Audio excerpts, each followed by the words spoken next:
Hi there, I'm Alan Barrell. Are you a member of a team, or are you trying to build a team? Teams get things done, don't they? We all have to work with other people, whether we are starting a company, whether we're running a company, whether we're running a department, or whether we're running a research project, whether we're running a family even. That's a team, or it ought to be. They're not all teams, I know, but most hopefully are. So, how are we going to approach this subject of working with each other and building teams? Now, we know that no one's perfect, and this is not a picture of my grandfather. He was not quite as handsome as that, I'm sorry to say.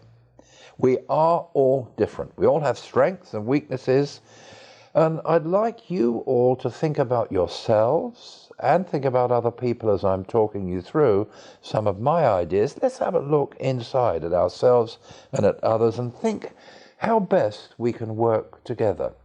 If you are sitting with members of your team, think about each other and think about yourself now.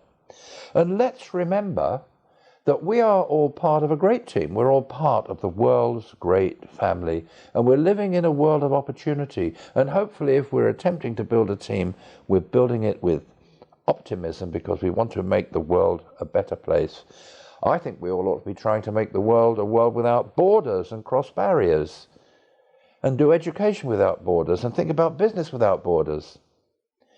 Something of great importance is that diversity of cultures and skills is so important if we learn how to manage and nurture it. Culture and skills, people. So, our personalities are a mix of skills. We are all different. Not any one of us has all the skills needed to run a company. So understanding other people is a very valuable activity. And expressing ourselves needs adjusting for the audience. Presentations are for the audience, not to show off how clever we are. And in all good business practice, relationships are right at the heart of it. Don't forget, also, listening is sometimes much more important than speaking. Trust, what a wonderful word. Trust in others and wisdom, accumulated knowledge, are very important for effective leadership. And leadership is very important, and also a word not shown here, followership. Leaders need great followers. And teamwork happens when people really make the big effort and enjoy a balance of skills. Now, a very clever industrial psychologist called Meredith Belbin wrote a lot about our personality, and he said we all contain 9 different roles, 9 different personality types, and in each one of us, one of those types or 2 will be predominant. And I want you, as I talk to you about the Belbin personality types, to think of which you might be, and you won't just be one. Are you a plant? Do you go in the shower every morning and have 100 new ideas? Do you come forth with an enormous amount of creativity? I had a chairman who was a plant for a while. He came in every day and said, I had 10 new ideas in the shower today. I got so tired of this that I actually thought of phoning his water company and getting the water turned off so he couldn't have 10 new ideas tomorrow. But seriously, some people are full of ideas. Now, maybe you're much more of a shaper. You listen and you take the idea and you help the idea person shape it, and you help other people implement it. Then we have the specialist, the guy that knows everything about computer science or genetics or quantum cryptography. They can be boring, but we know we need them in some of our teams. Specialists are important. The coordinator. I spent much of my life bringing together people to make peace and to make things happen in a proper way. Sometimes it's not all smiles and you have to knock those heads together. But the coordinator's role, any coordinators listening to this? Put your hands up if you're in a group and you're a coordinator. Then we need the completer, finisher. The person who really makes sure that everything is done and dusted at the end of the day and the product is ready for the customer. A story for you.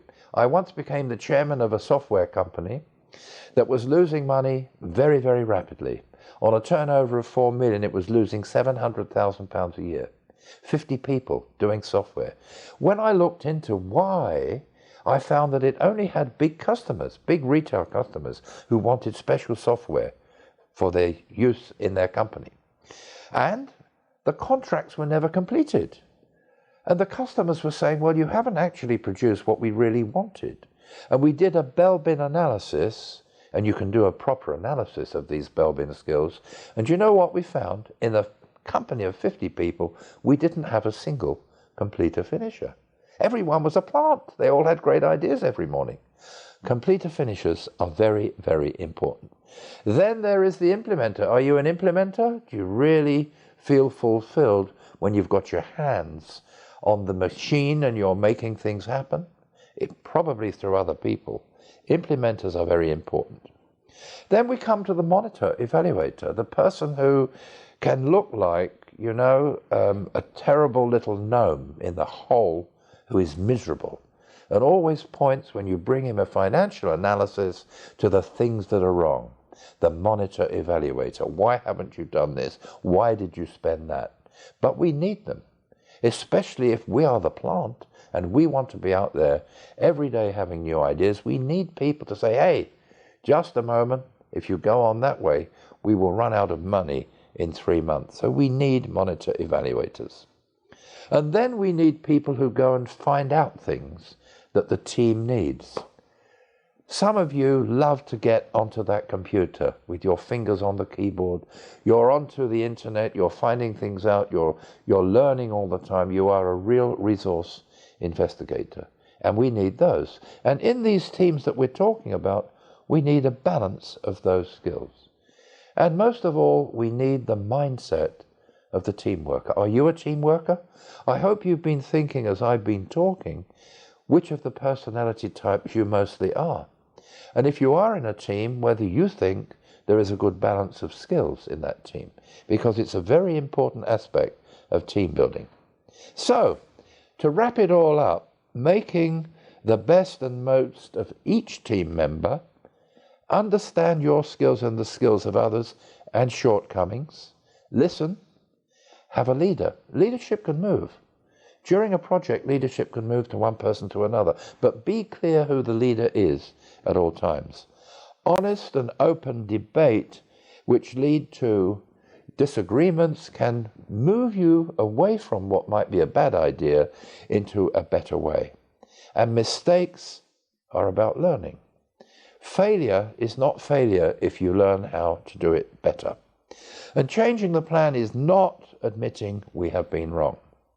And don't forget, why not people and great teams build great companies? Here's something a very great man, Thomas Edison, said. He invented the electric light bulb. It took him 30 years. 30 years!